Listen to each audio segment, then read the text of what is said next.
இன்றைக்கி ஒரு side dish recipe பார்க்கலாம். என்னென்னா குடமிளகா தக்காளி தொக்கு இட்லி, தோசை, சப்பாத்தி எல்லாத்துக்குமே ரொம்ப பெர்ஃபெக்டாக இருக்கும்.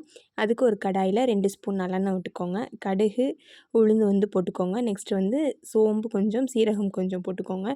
ஒரு 3 பெரிய வெங்காயம் வந்து பொடி பொடியாக கட் பண்ணி அதையும் போட்டுக்கோங்க. காரத்துக்கு தகுந்த மாதிரி பச்சை மிளகா போட்டுக்கோங்க. ஒரு மீடியம் சைஸில் ஒரு 6 தக்காளி வந்து எடுத்திருக்கேன். அதையும் பொடி பொடியாக கட் பண்ணி போட்டு லைட்டாக உப்பு போட்டு மூடி வச்சுருங்க.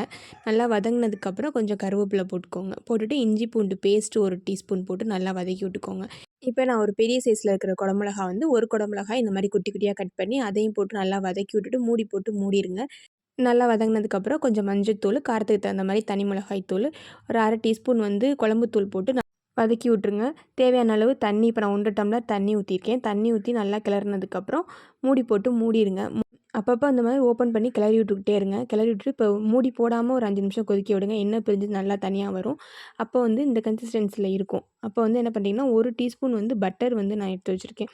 அதை வந்து நம்ம அதில் போட்டு நல்லா அதுவும் எண்ணெய் பிரிஞ்சு தனியாக வர மாதிரி வரும். அப்போ கொத்தமல்லி இலை தூவிட்டு சர்வ் பண்ணிக்கலாம். பட்டர் இல்லைனா நெய் யூஸ் பண்ணிக்கலாம்.